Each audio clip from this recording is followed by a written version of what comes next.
வந்து உங்கள் கண்ணில் ரத்தம் வந்துடுது, விக்ரம் ஏதோ புலம்புனா உங்கள் காதில் ரத்தம் வந்துடுது. அவனை எலெக்ட் செட் ப்ராப்பர்ட்டியாக அவனை இந்த வாரம் உங்களுக்கு கொண்டு போகணும், அவனை வந்து டைட்டில் வின்னர் ஆக்கணும்.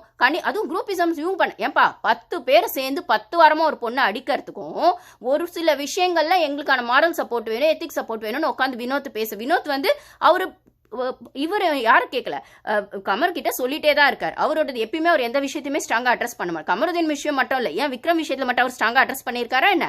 கனி சேர தப்பு மட்டும் கேள்வி கேட்டிருக்காரா என்ன? சும்மா பேருக்கு இப்போ ஒரு வாரமாக வந்து ஆரம்பிச்சாரு, அப்புறம் ஆரம்பிச்ச ஸ்பீட்லேயே ஆஃப் ஆயிட்டாரு. அவள் தானே தவிர எப்பயுமே அவங்க ஸ்ட்ராங்காக எந்த பஞ்சாயத்துக்குமே அவர் போனதில்லை. ஏன் ரம்யா கிட்ட எல்லாம் கேள்வி கேட்டிருக்காரா என்ன? நோ, கமருதீன் கிட்ட மட்டும் கேள்வி கேட்கலன்னு சொல்றீங்க, பாரு கிட்ட மட்டும் கேள்வி கேட்கலன்னு சொல்றீங்க. ஏன் இதே பாருக்கு சப்போர்ட் பண்ணி ஒரு வாரம் அந்த பாருக் அமருதீன் ஜெயிலில் இருக்கும்போது பாருக்கு சப்போர்ட் பண்ணி தான்டா உனக்கு 10 ஓட்டு வந்தது, எனக்கு 13 ஓட்டு வந்ததுன்னு சொன்ன அதே வினோத் அதுக்கப்புறம் 3 வாரம் பாரு பக்கமே எட்டி கூட பார்க்கல. திருப்பி இப்போ வந்தார், அப்போ திருப்பி அடிக்கிறீங்க, அப்போ திருப்பி அந்த மனுஷன் பேச மாட்டார். அப்போ உங்களுக்கு நீங்கள் பச்சை என்ன சொல்ல வரீங்க? விக்ரம்க்கு, கனிக்கு, அரோராக்கு, எஃப்ஜேக்கு நான் சொம்பு தூக்குற மாதிரி, அண்டா குண்டா தூக்குற மாதிரி உள்ளே இருக்கவங்களும் தூக்குங்க. விக்ரம்க்கு அல்ல கையா இருங்க. ஏன்னா நாங்கள் விக்ரமை டைட்டில் வின்னர் ஆக்க போகிறோம். அவருக்கு அல்ல கைங்களா 4 பேர் வேணும். அவனால் தனியாக கேம் ஆட முடியாது, அவன் ஒரு கோழை. அவனால் ஃபிசிக்கல் டாஸ்க்கும் பண்ண முடியாது. அதனால நாங்கள் ஃபிசிக்கல் டாஸ்க்கே இந்த சீசன் ஃபுல்லாக வைக்கல. அவன் வாயை மட்டும் வச்சுக்கிட்டு தான் வண்டி ஓட்டுவான். அந்த வாயை வைக்கிறது கிரியேட்டிவ் டீம்னு ஒன்று கிரியேட் பண்ணி கொடுப்போம். இல்லை குரூப்பிசம்குள்ளே தான் அவனோட பாட்சா செல்லுபடி ஆகும், அவனோட பருப்பு வேகும். அதனால அந்த குரூப்பிசமை நாங்களே கிரியேட் பண்ணி கொடுப்போம். கனி, எஃப்ஜே, சபரி, அரோரா அப்படின்னு சொல்லிட்டு வாரம் வாரம் அந்த குரூப்பிசமை இன்க்ரீஸ் பண்ணிட்டு இருப்போம். இந்த வாரம் அந்த குரூப்பிசம்குள்ள ரம்யாவையும் வியனாவையும் தூக்கிட்டா ஆள் இருக்க மாட்டாங்கன்னு திவ்யாவை உள்ள விட்டுருக்கோம். அப்படி இருக்க பட்சத்தில் நாளைக்கு எஃப்ஜே திவ்யா லவ் கூட வரும், அதுக்கும் சப்போர்ட் பண்ணுவோம், நாங்கள் சப்போர்ட் பண்ணுவோம். ஏன்னா வியனா எடுத்துட்டா எஃப்ஜேக்கு வண்டி ஓட்ட ஆள் இருக்காது. ஆனால் அதே சமயத்தில் வியனாவை உள்ள வச்சா எஃப்ஜேவோட கேமும் பாதிக்கும். ஸோ வாரம் வாரம் புதுசாக ஒரு கண்டென்ட், லவ் கண்டென்ட் கொடுத்தா தான் எஃப்ஜேக்கு ரெஃப்ரெஷிங்காக இருக்கும். ஒரே கண்டென்ட் கொடுத்தா போர் அடிச்சிடும், ஒரே பொண்ணை வச்சு வண்டி ஓட்டினா.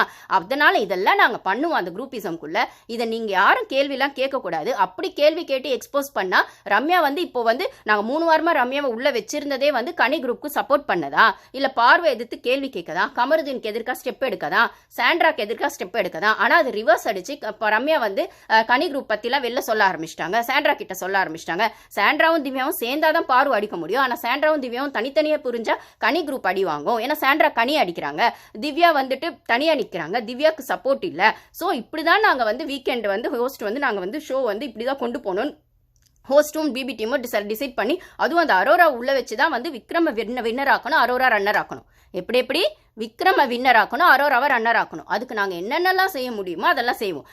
மிச்சம் இந்த அல்லக்கை இருக்குல்ல, அந்த அல்லக்கைங்களெல்லாம் வந்து டாப் 5க்கு கொண்டு வர ட்ரை பண்ணுவோம். கனியை கொண்டு வருவோம், அதுக்கப்புறம் எஃப்ஜேவை உள்ள தள்ளுவோம். அதுக்கப்புறம் வந்துட்டு இப்போ ஆதிரையா திவ்யாவான்னு சொன்னால் ஆதிரையை நல்லா வந்து ஜால்ரா போடுறாங்களா, இல்லை திவ்யா நல்லா ஜால்ரா போடுறாங்களான்னு பார்த்து திவ்யா உள்ள தள்ளுவோம். ஸோ இதுக்கெல்லாம் டிஸ்டர்பன்ஸாக இருக்க பாரு. இவங்க யாரையுமே முன்னுக்கு வர விடாமல் அந்த பொண்ணு எழுந்து வருதுன்னா அந்த பொண்ணை நாங்கள் அடிச்சுக்கிட்டே இருப்போம். அவள் டவுன் ஆகி என்னால் முடியலன்னு அழற வரைக்கும் நாங்கள் அடிச்சுக்கிட்டே இருப்போம். அது எப்படி ஒரு பொண்ணு எழுந்து வருவா அப்படின்ற வெண்ண காரணத்துக்காக, வெங்காய காரணத்துக்காக தானே இந்த எபிசோடை இப்படி ஓட்டுறீங்க. இதை நீங்கள் மண்டேலேருந்து இந்த நூலை பிடிச்சிக்கிட்டு தானடா வரீங்க. மண்டேல ஆரம்பிச்சு இந்த மைக் பஞ்சாயத்து இன்னுமாட முடியல.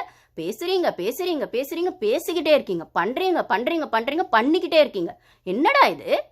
உங்களுக்கு ஒரு டிஆர்பிக்கு இப்படியா பண்ணுவீங்க? இப்போ என்ன அந்த பொண்ணு அழுது உங்களுக்கு டிஆர்பி கொடுக்கணும், இல்லைனா வந்து அவள் வந்து ஒன்று ஷோலேயே அழணும், இல்லைனா ஷோ முடிஞ்ச அப்புறம் போய் அழணும். அப்போ உங்களுக்கு அது டிஆர்பி வரும், பாரு அழுதுட்டான்னு. ஏன்னா அப்படி ஒரு சைக்கோத்தனமான ஜென்மங்க தானடா நீங்கள். உங்களுக்கு ஒரு ஷோ நடத்துறீங்க, புரியுது, கமர்ஷியலுக்காக நடத்துறீங்க, உங்களுக்கும் லாபம் பார்ப்பீங்கன்னு தெரியுது. அதுக்குன்னு ஒரு பொண்ணு கண்ணில் தண்ணியை வர வச்சு, ஒரு பொண்ணு வயிற்றுச்சலை கூட்டிக்கிட்டு, அந்த ஃபேமிலி வயிற்றுச்சலை கூட்டிக்கிட்டு, ஒரு பொண்ணு அழ வச்சு நாங்கள் ஷோ நடத்தி தான் பண்ணுவோம் அப்படிங்கிற மாதிரி அந்த வயிற்றுச்சலை கூட்டிகிட்டு பண்ணுறீங்களே. உங்களெல்லாம் எந்த கேட்டகரியிலடா சேர்க்கறது? மனுஷ கேட்டகரியிலும் சேர்க்க முடியாது, மிருகம் கேட்டகரியில் சேர்த்தா மிருகங்களுக்கே கேவலமாக போயிடும். அப்புறம் உங்களை எந்த கேட்டகரியில் சேர்க்கறது? சைக்கோ கேட்டகரியில் தான் சேர்க்கணும்ல. எனக்கு புரியல. சாடிசம்னு சொல்கிறது கூட ஒரு வாரம் 2 வாரம் அந்த கோவத்தில் ஆத்திரத்தில் பண்ணுறது கூட ஒரு சில நேரத்தில் சாடிசம்னு சொல்லலாம். ஒவ்வொரு வாரமா 10 வாரமுமா இனிமேலுமா இதுக்கப்புறமும் கண்டினியூ ஆகும். அதுக்கு தானே இப்போ இனிஷியேட் பண்ணுறீங்க. ஏன்னா இதுக்கப்புறம் எப்படி கண்டினியூ ஆகுனா விக்ரம டைட்டில் வின்னர் ஆக்கிறதுக்காக நீங்கள் ஒரு ஃப்ளோ போடுவீங்க, அந்த ஃப்ளோக்குள்ளே திருப்பி பார்வை அடிப்பீங்க. இப்போ இதோட இம்பாக்ட் அடுத்த வாரம் ஃபுல்லாக நாமினேஷனில் யார் வரணும்? அமித், ரம்யா, கமருதீன், வினோத், இவங்க 4 பேர் தான் வரணும். அதுதான் உங்கள் ஸ்ட்ராட்டஜி. மற்றவங்களாம் தப்பிச்சிடணும். அரோரா வரக்கூடாது, ஆதிரை வரக்கூடாது, எஃப்ஜே வரக்கூடாது, விக்ரம் வரக்கூடாது, கனி வரக்கூடாது, மற்ற திவ்யா வரக்கூடாது, யாரும் வரக்கூடாது. இவங்கெல்லாம் வரணும். யாருன்னா சாண்ட்ரா, பாரு, இவங்க 5 பேர் மேலே ஓட்ஸ் வரணும். ஓகேவா? அப்போ நாமினேஷனில் வரக்கூடாது. அப்போ நாமினேஷனில் வரனா நீங்கள் காப்பாற்றி விட்டுருவீங்க. நாமினேஷனில் வர பெரிய டிக்கெட்டில் ஏதோ ஒன்று தூக்கிடுவீங்க. இதான் சாக்குன்னு கமருதீனையும் பாருவையோ இல்லை வினோத்தை கூட வினோத்தை எல்லாமே தூக்கிறதுக்கு வாய்ப்பு இருக்குது. இதுதானே நீங்கள் பிளான் பண்ண போகிறீங்க. இப்போ எனக்கு புரியல. இந்த ஷோ பொறுத்த வரைக்கும் ஒரு விஷயத்தை அட்ரஸ் பண்ணியாச்சு, சாரி கேட்டாச்சுன்னா விட்டுறணும்னு அவன் சொல்றான் விக்ரம் ஒரு இடத்துல. அதுக்கப்புறம் சாரி கேட்டா அதெல்லாம் இந்த ஷோல சாரிலாம் கேட்கணும், எக்ஸிகியூஷன் பண்றதா வேலை செய்யறத பொறுத்து தான் அவனே அதையும் சொல்றான். இல்ல தப்பு செய்யறது நீங்க வந்து பிளாஸ்மா முன்னாடி செஞ்சுட்டு சாரியை மட்டும் தனியா கேட்பீங்களான்னு சொல்றான். சொன்ன ஒரு வார்த்தையிலயாச்சும் ஏதோ ஒரு விஷயத்துலயாச்சும் அவன் நின்னானா? அவனுக்கு தேவைன்னா ஒன்று சொல்றான், தேவைன்னா ஒன்று செய்யறான். அவன் சொல்றதுக்கும் செய்யறதுக்கும் சம்பந்தமே இல்லை. ஆனா அவனை தான் நீங்க தூக்கி வைக்கிறீங்க. எனக்கு புரியல. நீங்க கொடுக்கணும்னா அவளுக்கு கொடுத்துட்டு போயிருங்க அந்த அந்த டைட்டில் வின்னருக்கு. அதுக்குன்னு வந்து ஒரு பொண்ணு அந்த ஃபேமிலி வைத்தறிச்சல கொட்டின்னு, அந்த பொண்ணு வைத்தறிச்சல கொட்டின்னு எனக்கு புரியல. அந்த அந்த பொண்ணு நேத்தெல்லாம் அவங்க அம்மா கிட்ட பேசினது எப்படி பேசினா அதை பார்த்துருப்பீங்களா லைவ்ல.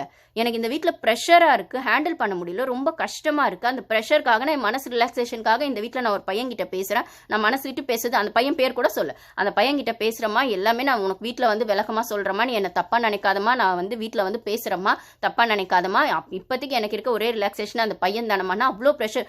ஏன்பா அவன் விக்ரம்க்கு நைட்டில் யார்கிட்டையும் பேசாமல் போய் தூங்கவே முடியல. டெய்லி நேற்று கூட சொல்கிறான், நான் டெய்லி கனிக்கிட்ட கொஞ்சம் நேரம் பேசுவேன், அரோரா கிட்ட பேசுவேன், சுபிவியான உங்ககிட்ட பேசுவேன், டெய்லி யார்கிட்ட பேசிட்டு போனாதான் எனக்கு ஃப்ரீயாக இருக்கும். ஏன்னா எனக்கு ஃபுல்லுக்கு அது ரிலாக்ஸ்.